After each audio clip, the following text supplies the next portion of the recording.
따라서 하십시오. 자세히 보니 옆 사람 보고, 저보고 말고 옆 사람 보고 자세히 보니 당신이 꽃이었군요. 예, 감사합니다. 자, 오늘은 어린이 주일입니다. 어린이 주일. 그래서 우리가 이제 여러분들 현수막을 보시면 아시다시피 한 달 동안 이 가정에 대해서 어린이 주일, 어버이 주일, 스승의 주일, 부부 주일, 또 가정주일 해가지고 우리가 가정에 대해서 말씀을 나누도록 하겠습니다. 우리의 가정들이 말씀 위에 세워지는 그러한 믿음의 가정들이 될 수 있길 바랍니다. 한국 교회가 심각한 위기 가운데 빠졌습니다. 어떤 위기냐? 다음 세대가 급속히 사라지고 있다는 것이요. 다음 세대가. 교회에서 자라난 아이들이 이제 대학에 가면서 교회를 떠납니다. 청년이 되면서 신앙을 잃어버리고 직장 생활하면서 완전히 세상 속으로 사라집니다. 그게 지금 한국 교회, 모든 교회의 현실적인 상황입니다. 이게 왜 문제냐? 그냥 단순히 청년들이 없다라는 게 아니라 신앙의 전수가 끊어지고 있다는 것입니다. 그런데 이런 위기의 원인이 어디에 있느냐? 멀리 있지 않아요. 바로 가까이 있습니다. 교회에 어린아이들이 떠나가고 청년들이 교회를 떠난다. 이것은 교회의 문제가 아니라 바로 가정의 문제입니다. 가정의 문제. 오늘 본문 이 신명기 6장 말씀은 3,500년 전에 주어진 말씀입니다. 3,500년 전에. 이 말씀은 오늘날 이 교회의 위기에 대한 하나님의 답변입니다. 이 말씀을 언제 주었습니까? 이스라엘 백성들이 광야 40년 생활하다가 가나안 땅에 들어가기 전에, 가나안 땅에 들어가기 전에 너희들은 가나안 땅에 들어가면 이렇게 살아라 말씀하시면서 이 자녀 교육에 대해서 하나님께서 말씀하시더라는 것입니다. 광야 생활 가운데서 하나님을 잊을래야 잊을 수가 없습니다. 툭하면 물 없죠. 그럼 하나님 찾아야죠. 먹을 것 떨어지죠. 하나님 찾아야죠. 전쟁 벌어지죠. 하나님 찾아야죠. 근데 가나안은 달라요. 가나안은 집이 있습니다. 먹을 것이 있습니다.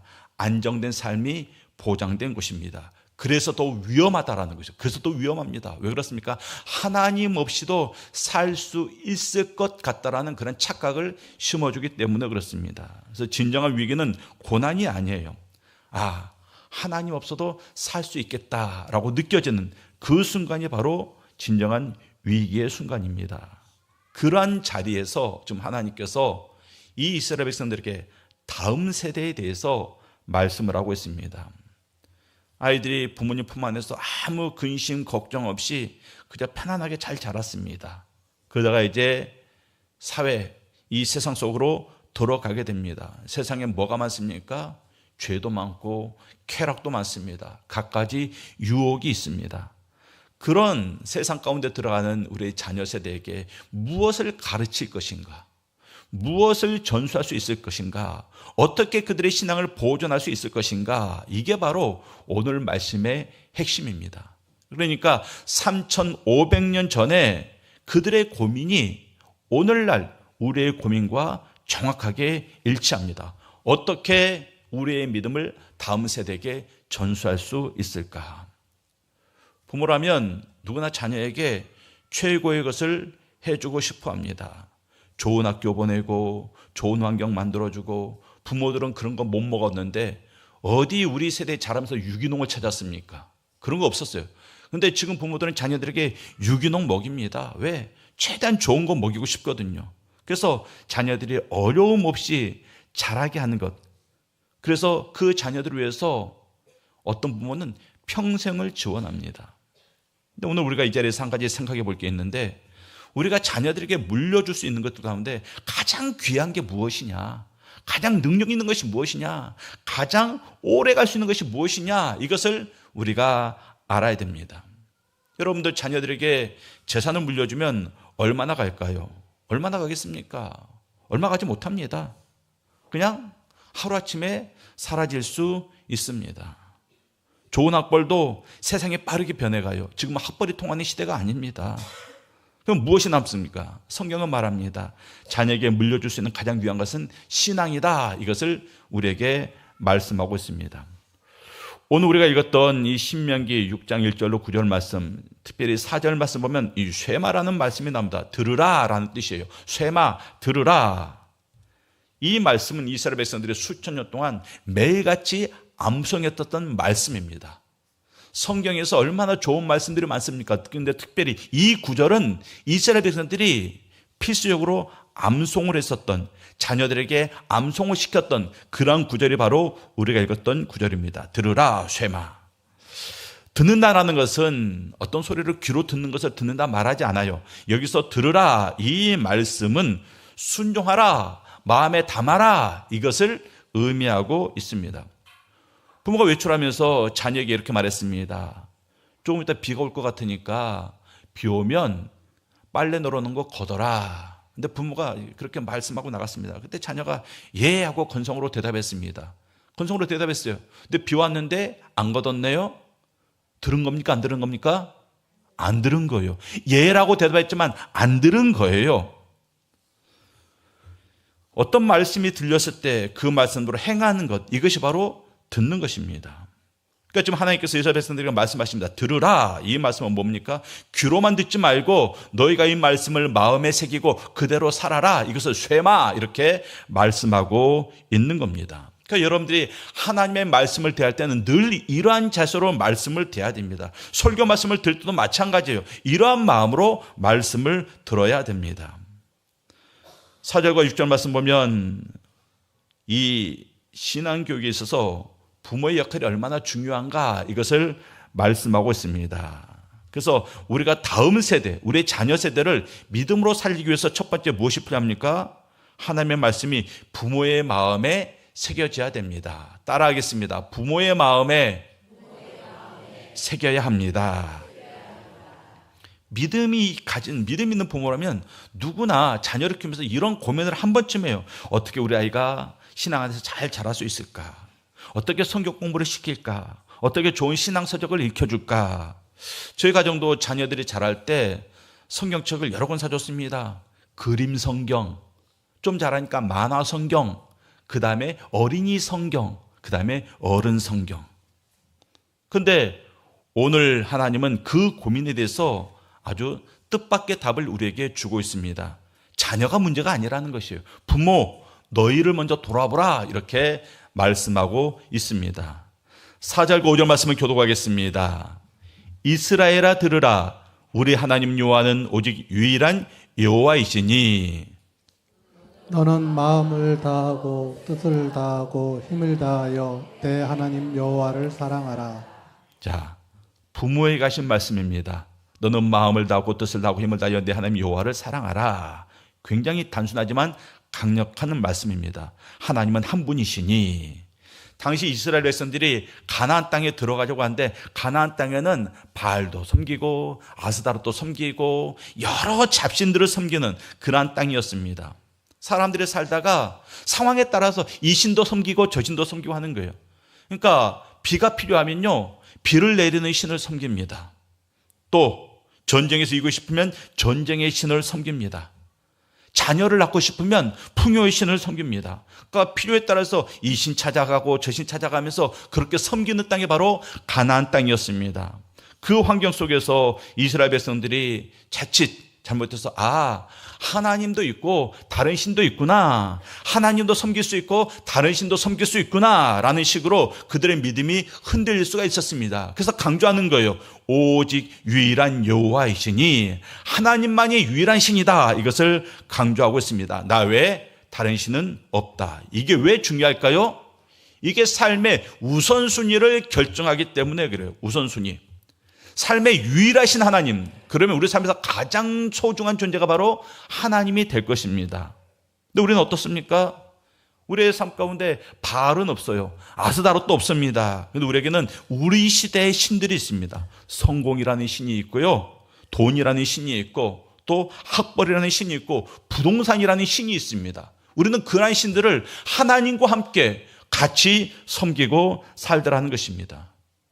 말로는 하나님이 가장 중요합니다, 하나님의 내 인생이 가장 소중합니다 하면서 실제 삶에서는 돈이나 성공이나 자녀의 성적이 더 중요합니다. 그래서 그것들을 위한 시간을 하나님을 위한 시간과 기꺼이 바꿔버립니다. 기꺼이 바꿔버려요.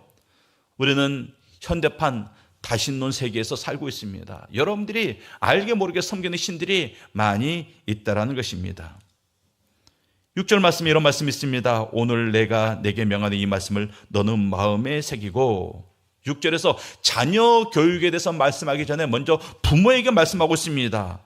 7절에서 내 자녀에게 부지런히 가르치라 하시기 전에 6절에서 먼저 부모에게 말씀하고 있습니다. 너는 이 말씀을 너 마음에 새기고. 순서가 있습니다. 자녀에게 가르치기 전에, 자녀에게 흘러가기 전에 먼저 뭐 해야 된다고요? 부모가 먼저 마음에 새겨야 된다. 부모의 마음 가운데 먼저 말씀이 충만해야 된다. 이것을 하나님께서 명령하고 있습니다. 왜 그런가? 이 신앙이라는 것은요, 정보가 아니에요. 어떤 지식이 아닙니다. 그래서 가르친다고 되는 게 아니에요. 정보는 흘러 들어가잖아요. 이렇게 흘러 들어가면 그 사람도 내 정보를 공유하게 됩니다. 그런데 신앙은 그게 아니라는 것입니다. 신앙은 정보가 흘러가는 게 아니에요. 신앙은 옮아가는 겁니다. 옮아가는 거예요. 함께 생활하면서 가까이 있으면서 자연스럽게 옮아가는 게 신앙입니다. 그래서 부모가 하나님을 믿고 당연히 믿음대로 살면 특별히 자녀들 가르치지 않아도 그 자녀들은 그 부모의 모습을 보고 자연스럽게 그 신앙의 사람으로 세워져 가더라는 것입니다. 그러니까 부모가 먼저 살아야 돼요. 부모가 살아야 자녀가 삽니다. 비행기를 타고 가다가 비행기가 난기류를 만나거나 갑자기 비행기가 위급 상황에 빠지면 위에서 산소 마스크가 떨어지죠. 그럼 경고 말씀이 나오죠. 산소 마스크 누구 먼저 쓰라고요? 아이들입니까? 아니죠. 부모가 먼저 산소 마스크 쓰고 그 다음에 아이들에게 씌우라. 그렇게 매뉴얼에 나와 있습니다. 부모가 살아야 자녀를 살 수 있어요. 부모가 죽으면 자녀들이 아무리 좋은 거 해주고 산소 마스크 먼저 씌웠어도 자녀는 살 수가 없다라는 것입니다. 신앙이 그래요. 부모가 먼저 살아야 됩니다. 부모가 먼저 말씀을 받아야 되고 부모가 먼저 믿음이 자라나야 자연스럽게 자녀들에게 믿음이 흘러들어갑니다. 어떤 목사님이 이런 고백을 했습니다. 아이에게 성경을 읽어주지 못한 날이 있었는데 아이를 보며 깨달았습니다. 성경을 안 읽어준 것이 문제가 아니라 내가 하나님 없이 살았던 하루가 문제였습니다. 내가 하나님 없이 살았기 때문에 내 자녀에게 성경 말씀도 읽어주지 못했구나. 내가 하나님 없이 살았기 때문에 내 자녀가 나를 바라보면서 하나님을 발견하지 못했구나. 이것을 고백하더라는 것입니다. 그래서 오늘날 주일학교 위기는 교회 위기가 아닙니다. 가정의 위기고 부모님의 믿음의 위기라는 것입니다. 자녀들은 다 알고 있어요. 우리 부모님이 믿음이 얼마나 좋은지. 자녀들은 알아요. 부모가 진짜 중요하게 여기는 게 하나님인지 세상인지 자녀들은 알고 있습니다. 부모가 진짜 두려워하는 것이 돈이 떨어지는 것을 두려워하는지 하나님을 두려워하는지 자녀들은 알고 있다는 것입니다. 한 학생이 이런 말을 했습니다. 고3이 되었을 때 부모님이 교회 나가지 말래요. 1년 동안 공부에 집중하고 대학 가서 교회에 나가래요. 이 부모에게 자녀 성적이 하나님보다 중요합니다. 왜 그럴까요? 내 자녀의 인생을 하나님이 결정한다라고 생각하지 않아요. 내 자녀의 인생을 대학교 학벌이 그것이 결정한다 그렇게 생각하고 있기 때문에 그렇습니다. 그래서 이 부모에게 있어서는 그 성적이 하나님입니다. 성적이 그 가정의 신앙이고 그 가정의 신학이더라는 것입니다. 아이들이 그걸 알아요. 하나님도 알아요. 근데 부모만 몰라요. 이렇게 해도 되겠지. 이렇게 해도 되겠지. 그 1년 사이에 교회를 떠나고 하나님을 떠난 영혼들이 부지기수입니다. 부지기수입니다. 우리 자녀가 우리 부모들을 보면서 우리 집에서는 하나님이 제일 중요해. 이것을 느끼고 있는지 여러분들이 한번 되물어 봐야 됩니다. 그래서 우리의 믿음이 교회에만 존재하는가 아니면 월요일서부터 토요일까지 가정 안에서도 우리의 믿음이 살아있는가. 여러분들이 자녀에게 신앙을 전해주기 원한다면 그 출발점은 무엇입니까? 여러분들이 먼저 주님을 사랑하고 주님을 소중히 여길 수 있어야 됩니다. 두 번째로 일상의 모든 순간이 교육의 현장이 되어야 됩니다. 일상의 모든 순간이 교육의 현장이 되어야 됩니다. 우리 7절 말씀 우리 성도님들 한번 다 같이 한번 읽겠습니다. 7절입니다. 시작. 내 자녀에게 부지런히 가르치며 집에 앉았을 때든지 길을 갈 때든지 누워 있을 때든지 일어날 때든지 이 말씀을 강론할 것이며. 자, 7절은 신앙 교육이 이루어지는 장소와 시간에 대해서 말씀하고 있습니다. 근데 이게 특별한 장소가 아니에요. 또 교회도 아닙니다. 어떤 수련의 장소도 아닙니다. 언제입니까? 집에 앉았을 때, 길을 갈 때, 누웠을 때, 일어날 때. 이것이 바로 신앙 교육을 이루는 그러한 장소이고 현장입니다. 다시 말해서 우리 평범한 일상의 모든 것이 신앙 교육의 장소이다. 이것을 말씀하고 있습니다. 많은 부모들이 착각하는 게 있어요. 주일학교 보내면 되겠지. 교회 보내면 되겠지. 그럼 교회에서 책임지고 알아서 잘해주겠지. 물론 교회가 소중합니다. 교회에서 신앙교육이 굉장히 중요합니다. 그런데 자녀들의 신앙교육의 1차적인 책임은 교회에 있지 않아요. 가정에 있습니다. 부모에게 있습니다. 교회는 가정의 신앙교육을 도와주는 입장에 있는 거예요. 교회는 도와주는 겁니다. 교회는 주도하는 게 아닙니다. 교회는 가정을 대신할 수 없거든요. 아이가 일주일에 한 번 교회 와서 그 1시간 말씀을 배웁니다. 근데 집에서는 부모와 그 수십 배 되는 시간을 함께 보냅니다. 그 긴 시간 동안 부모를 통해서 자녀들에게 신앙이 흘러들어가지 않으면 절대 교회에서 가르치는 1시간만으로 부족하다라는 것입니다. 내 자녀에게 부지런히 가르치며 부모에게 한 말이에요. 네 자녀는 네가 가르쳐라. 이것을 성경이 분명히 우리에게 말씀하고 있습니다. 부지런히 가르치다, 히브리어 샨난이라는 단어인데 이 단어의 뜻은 이런 뜻이 있습니다. 부지런히 가르치다, 날카롭게 하다, 깊이 새기도록 반복하다. 여러분들 칼을 만들 때 칼의 모양을 만들고 날을 세워요. 날을 세울 때 숫돌에 얼마나 열심히 가는지 아십니까? 정말 열심히 갑니다. 한 번 갈았다고 이 칼날이 선 게 아닙니다. 저희 집에 부엌칼이 자주 이게 잘 안 썰려요. 그럼 이제 제 아내가 저에게 말하죠. 그럼 이제 이게 가는 게 있거든요. 거기에 이렇게 쏙 몇 번 왔다 갔다 합니다. 기계로 하는 거예요. 근데 그것도 한 번으로 안 돼요. 서너 번 이상 왔다 갔다 해야 됩니다. 그런데 이 숫돌에 이 칼날을 갈 때 한 번으로 되겠습니까? 아닙니다. 수없이 많이 그 칼날을 갈아야지 비로소 시퍼렇게 날이 서는 겁니다. 신앙교육도 마찬가지예요. 한 번 말했다고 끝나는 게 아닙니다. 그냥 지나가다가 툭 교회 가야지, 성경 읽었니, 기도했니, 이건 신앙교육이 아니에요. 여러분들 반복적으로 들려주고 그래서 그 아이의 마음 가운데 새겨지도록 하는 게 이게 바로 신앙교육입니다. 오늘 보면서 4가지 장면이 나오잖아요. 집에 앉았을 때, 길을 갈 때, 누웠을 때, 일어날 때. 이 4가지가 무엇을 의미하는가?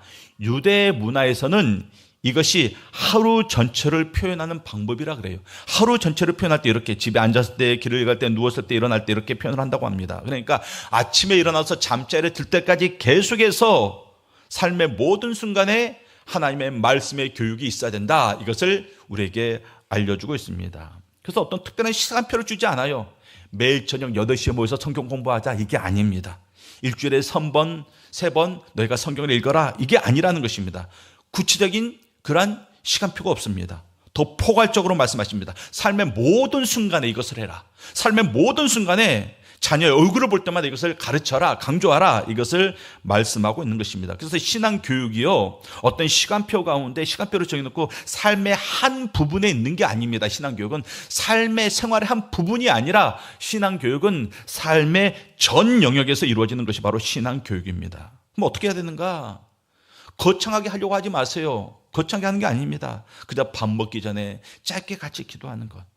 자녀가 학교를 가거나 회사 출근하기 전에 오늘 하루도 하나님께 너를 지켜줄 거야. 그 하나님이 들어간 짧은 격려 한마디. 또 자녀가 힘들어할 때 아무 말 없이 그저 머리에 손을 얹고 기도해주는 그 어머니의 기도 소리. 이런 것들이 그 자녀들의 삶 가운데 매일같이 반복될 때 그 자녀가 하나님의 말씀 가운데 바로 세워지더라는 것입니다. 어떤 가정에서 이런 아름다운 전통이 있다고 합니다. 밥을 먹기 전에, 저녁 식사하기 전에 기도하죠. 식사 기도하고 나서 한 가지씩 감사한 것 한 가지를 나눈다 그래요. 그러면 아이들이 거창한 거 말하지 않아요. 버스가 제 시간에 딱 왔어요.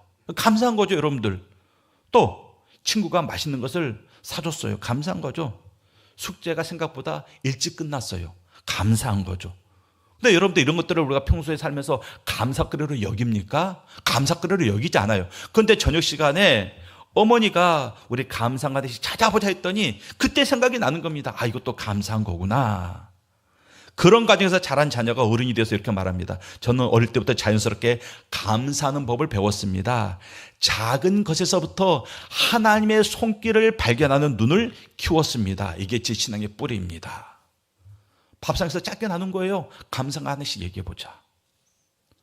어떤 어머니가 자녀가 어릴 때서부터 잠자리에서 한 가지 습관을 행했습니다.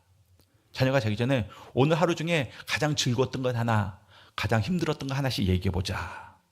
그리고 아이가 그 이야기를 마치면 어머니가 그 내용을 가지고 짧게 기도를 해줬다고 합니다. 하나님, 우리 아이가 오늘 친구랑 싸워서 마음이 많이 힘듭니다. 내일 화해할 수 있게 해주세요. 짧은 거예요. 정성이 들어간 것도 아닙니다. 시간이 들어간 것도 아닙니다. 그냥 쉽게 할 수 있는 겁니다. 그 아이가 그 어머니의 기도를 듣고 매일같이 잠을 잡니다. 나중에 이 아이가 어른이 돼서 고백합니다. 힘든 일이 생길 때마다 자연스럽게 기도하게 되는 건 어릴 때 엄마가 제 이야기를 기도로 바꾸어 줬던 그 시간들 때문입니다. 성경에 나오잖아요. 우리의 마음 가운데 소원을 주시고 입술의 구함을 거절치 아니하였다. 우리의 삶에 보이는 모든 것들, 들리는 모든 것들이 우리의 기도 제목이 된다는 것입니다. 누구는 그렇게 살아요. 보는 것을 가지고 기도하고 들은 것을 가지고 기도합니다. 근데 누구는 그렇게 살지 않아요. 보아도 들어도 그것을 기도 제목으로 하나님께 올려드릴 줄 모릅니다. 기껏 살다가 아쉬운 일 생길 때, 힘든 일 생길 때 그때서만 하나님께 기도하는 그런 부모 밑에서 자녀들이 하나님을 발견할 수가 없는 겁니다. 그러니까 여러분들이 자녀들과 함께하는 시간, 자녀들 다 떠나 있습니다. 그럼 함께하지 못해요. 전화할 수 있잖아요. 자녀들과 대화를 하든지 함께 밥을 먹든지 함께 할 수 있는 시간 많이도 아닙니다. 짧게 1분이라도 2분이라도 그 대화 가운데 하나님이라는 단어를 끄집어낼 수 있는 그런 부모가 되어야 됩니다. 우리 영숙교 모든 부모님들이 자녀와의 시간에 그처럼 하나님과 함께 만날 수 있는 그런 시간을 만들어 가실 수 있기를 바랍니다. 세 번째로 신앙이 삶의 체질이 되어야 합니다. 신명기 6장 8절과 9절 말씀을 제가 8절 보고 9절을 여러분들 읽도록 하겠습니다. 너는 또 그것을 내 손목에 매어 기호를 삼으며 내 미간에 붙여 표를 삼고 또 내 집 문설주와 바깥문에 기록할지니라. 자, 손목에 매고 미간에 붙이고 문설주에 기록하라. 그래서 무엇을 말하는가? 내 몸과 내 집의 모든 공간에 말씀이 있어야 된다, 이것을 말합니다. 그냥 단순하게 성경 구절 예쁘게 적어가지고 이곳에 저곳에 붙여놓으라, 그것을 말하는 게 아니에요.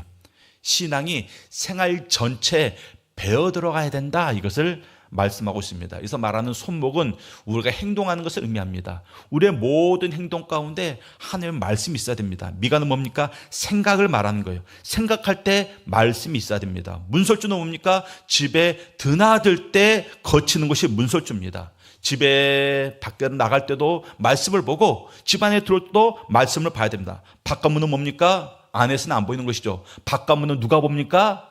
우리 집 밖에 있는 사람들이 그 집을 왔다 갔다 하면서 보는 거예요. 그러니까 우리 집을 지나가는 모든 사람들이 바로 하나님의 말씀을 발견하도록 그렇게 살아라, 이것을 성경이 말씀하고 있습니다. 우리가 쉬운 예로 여러분들 할 수 있는 것이 뭡니까? 냉장고에 성경 말씀 카드를 붙여놓습니다. 거실에 말씀 액자가 있습니다. 또 우리 주부님들 살림하는 그 싱크대 앞에 성경 말씀이 붙어 있습니다. 여러분의 가족 카카오 채팅방에 짧게라도 말씀이 올라갑니다. 이러한 소소한 것들, 이러한 작은 것들이 우리 어린아이들 삶 가운데 하나님을 자연스럽게 심겨주더라는 것입니다. 자녀들이 어린이 된 다음에 어린 시절을 되돌아볼 때 그 아이들의 기억 속에 무엇이 남겠습니까? 부모들에게 들었던 말이 남는 게 아니에요. 부모들이 너무나도 중요해서 강조하고 강조했었던 그 말이 귓가에 남는 게 아닙니다. 아이들이 기억하는 것은요, 말을 기억하는 게 아니에요. 장면을 기억합니다. 냄새를 기억합니다. 느낌을 기억합니다. 그때 어려웠을 때 우리 부모님 그렇게 기도했었지. 우리 아버지가 그 사업이 어려울 때 늘 성경을 펼치고 읽으면서 눈물을 흘리면서 성경을 읽고 계셨지. 어머니 몸이 그렇게 약한 건데도 늘 새벽 예배 가시면서 조용히 기도하셨지. 그런 장면을 기억하는 겁니다. 그런 장면을 기억하는 거예요. 부모의 냄새를 기억합니다. 느낌을 기억합니다. 그때 그 상황 속에서 이런 일이 있었지 느꼈던 그것을 기억한다라는 것입니다. 그것들이 아이들에게 새겨져서 평생의 신앙을 이끌어 가더라는 것입니다. 여러분들 오늘 집에 돌아가서 점검해 보시길 바랍니다. 우리 가정 안에서 하나님과 관련된 것이 가족들이나 자녀들의 눈에 띌 만한 하나님에 관련된 것들이 무엇이 있는가? 집에 들어갔을 때 우리 자녀들이 하나님과 관련된 것을 발견할 수 있어야 돼요. 그게 있어야 됩니다. 믿음의 가정이니까 벽에 말씀 액자나 십자가 하나씩은 다 붙어 있죠. 그런 것들 여러분들 눈에 띄어야 됩니다. 또 대화 속에서, 집의 분위기 속에서, 부모님들의 삶 속에서 자녀들이 하나님을 느낄 수 있어야 됩니다. 이러한 가정 문화는 저절로 만들어지는 게 아니에요. 누군가 먼저 시작을 해야 됩니다. 근데 반응이 별로 별거 없어요. 뭔가 부모가 해보자고 하는데 배우자도 반응이 별로고 자녀들도 반응이 별로고, 그래도 계속해야죠. 계속해야 됩니다. 왜 별로입니까? 그들이 익숙하지 않거든요. 어색하거든요. 근데 계속하면 더 이상 어색하지 않습니다. 그러면서 그때서부터 스며들기 시작하더라는 것입니다. 그러니까 부모들이 할 일은 자녀들 앞에서 좋은 믿음의 문화를 만들어가는 것, 이게 중요합니다. 가장 기초적인 것, 주일날 교회 함께 가는 거예요. 이게 가장 기초입니다.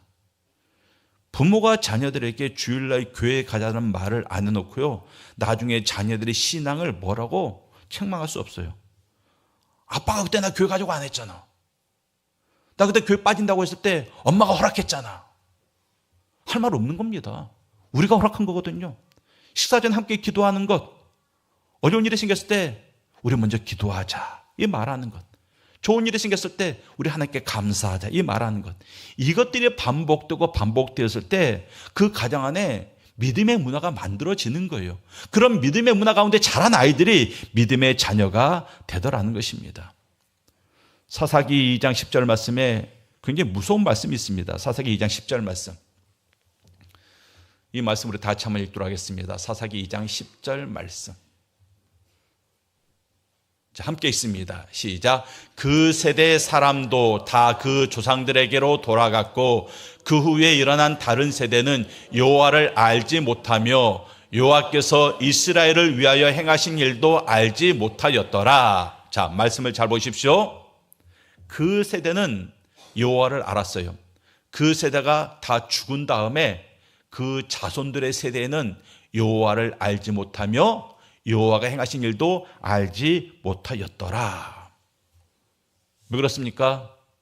신앙의 전수를 안 했거든요. 그러니까 이 귀한 역사가, 이 믿음이 한 세대 만에 그냥 끝나버린 겁니다. 신앙이 한 세대 만에 그냥 단절되고 만 겁니다. 왜 그랬는가? 신앙의 전수가 없었기 때문에 그래요. 그 가정의 문화가, 믿음의 문화가 만들어지지 못했기 때문에 그렇습니다. 그저 믿음은 내 개인의 경험에 그냥 머물러 있었고 그 놀라운 경험이 자녀들에게 전수가 되지 않았기 때문에 그래요. 그래서 부모들은 알아요. 하나님이 얼마나 중요한지, 얼마나 기도하는 삶을 살아야 되는지, 하나님의 은혜가 없으면 살 수 없다는 걸 부모들은 알아요. 근데 자녀들에게 안 가르쳐요. 자녀들에게 안 가르쳐요. 왜 안 가르칠까요? 사실 부모도 몰랐어요. 부모는 자기가 믿음이 좋은 줄 알았습니다. 은혜를 구하며 사는 줄 알았습니다. 근데 그렇게 살지 않았거든요. 그렇게 살지 않았어요. 그러니까 자녀들도 그 신앙을 전수받지 못했던 겁니다. 디모데후서 1장 5절 말씀 보도록 하겠습니다. 이건 다른 이야기입니다. 디모데후서 1장 5절 말씀. 이 말씀도 같이 봅니다. 시작. 이는 내 속에 거짓이 없는 믿음이 있음을 생각함이라. 이 믿음은 먼저 내 외조모 로이스와 내 어머니 유니게 속에 있더니 내 속에도 있는 줄을 확신하노라. 자, 디모데의 가정입니다. 디모데의 믿음에 대해서 뭐라고 말하고 있습니까? 외조모, 어머니, 그리고 디모데에게 그 신앙이 유산으로 흘러들어왔음을 말하고 있습니다. 여러분, 지금 우리의 가정은 이 사사기의 가정이 될 수도 있고요, 디모데의 가정이 될 수도 있습니다. 여러분들의 자녀들은 절대 교회에 나오지 않는 그러한 가정이 몇십 년 후에 만들어질 수도 있고, 아니 여러분들의 자녀, 여러분들의 손주, 중손주, 고손주까지 자자손손 하나님을 찾는 그러한 가정을 만들어갈 수 있다는 것입니다. 누구에게 달려 있습니까? 우리에게 달려 있습니다. 결국 다음 세대는 이 민족의 소망이고 하나님 나라의 소망이고 교회의 소망인데, 다음 세대는 누구에게 달려 있는가? 부모에게 달려 있다는 것입니다. 부모가 먼저 그 말씀을 마음에 새기고, 부모가 먼저 하나님을 소중히 여기고, 부모가 먼저 하나님을 사랑해야 됩니다. 그래서 자녀들 고백해야 돼요. 우리 부모님은 정말 하나님을 사랑해. 우리 부모님은 우리보다 하나님을 더 소중히 여겨. 이런 고백이 자녀 입술에서 나와야 됩니다. 두 번째, 삶의 모든 순간이 신앙교육의 현장이 돼야 됩니다. 교회 맡기지 마세요. 부모들이 해야 됩니다. 매일같이 해야 됩니다. 세 번째, 가정 안에서 하나님이 보여야 됩니다. 자녀들이 가정 생활하면서 그 가정을 통해서 살아 역사하신 하나님을 그들이 발견할 수 있어야 됩니다. 부모는 거울이고 자녀는 눈입니다. 우리 자녀들이 우리 부모 세대를 통해서 하나님의 살아계심을 발견하고 하나님의 사랑을 체험하고 하나님의 은혜와 능력을 함께 공급받는 그런 복된 믿음의 가정이 다 되시기를 주님의 이름으로 축원합니다.